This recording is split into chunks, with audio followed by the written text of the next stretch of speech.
the issue of church building and issue of pastors' children taking over, is this right?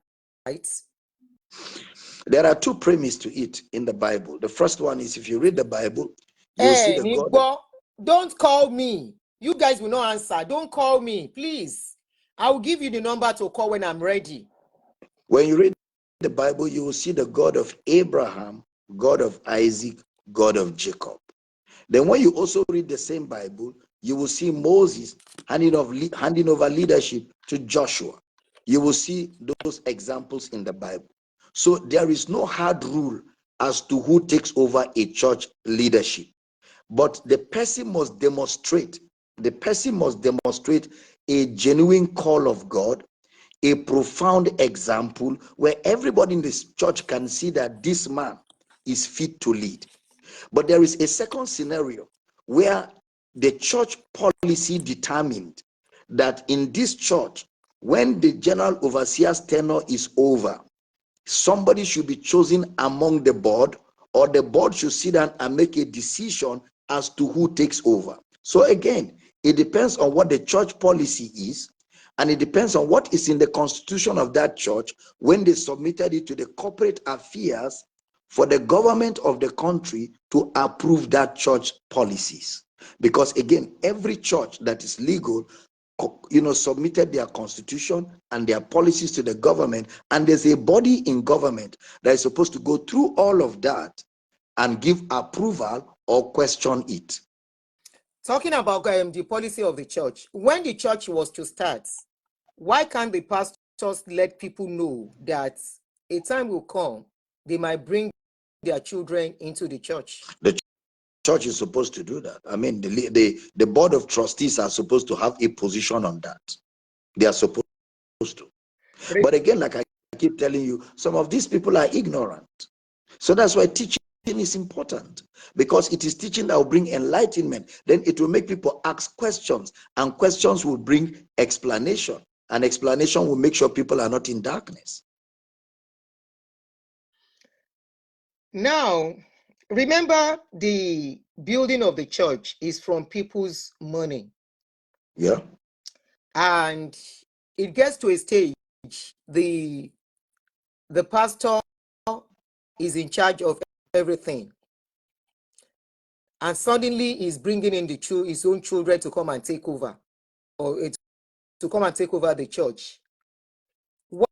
Why can't they say the next person? Why can't they make it an open thing, and the council will decide on who takes over?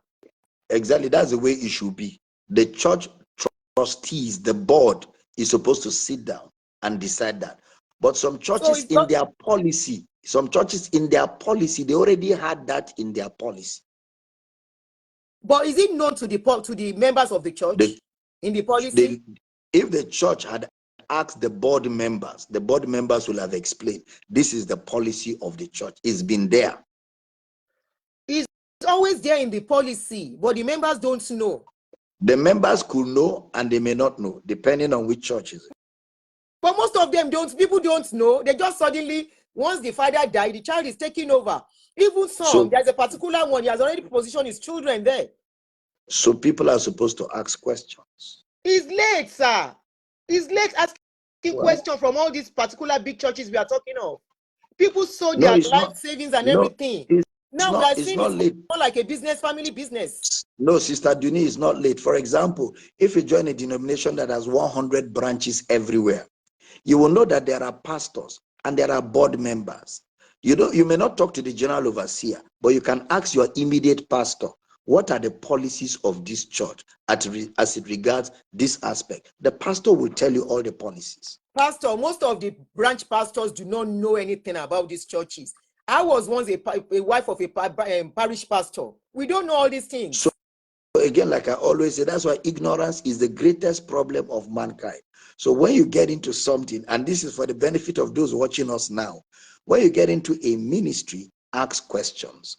This ministry, what is our beliefs? What are our policies? What is our constitution? I would like to see the constitution. And they will give you. So people should start asking questions now. Yes. they find themselves in a church and they are contributing, they should ask questions. Ask questions.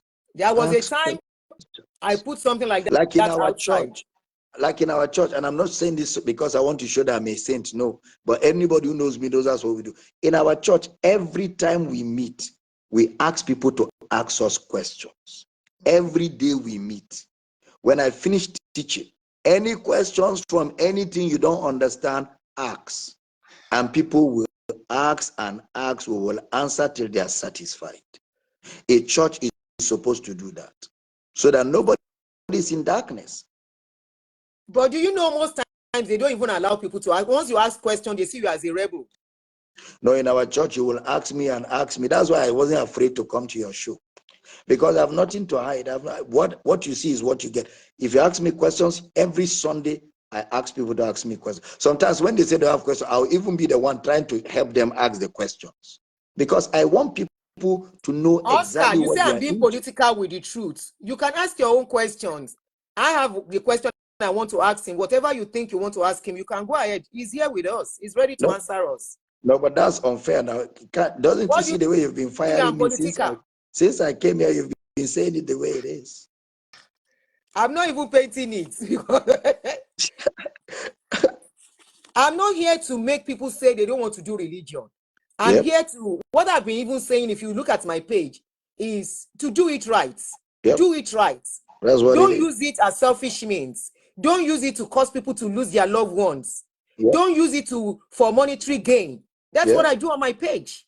I'm not stopping anybody, but I said I'm out of it. And I have that right to say I'm out of it. They didn't give us the other stars, but they are dropping stars for you, Sister Dunia, and they are dropping other things. Okay, it's that shiny one you want. Yeah, they didn't give us that shiny, but they gave us stars. Pastor, this one they are giving us is good because this is the one I do. I used to give people back on my page.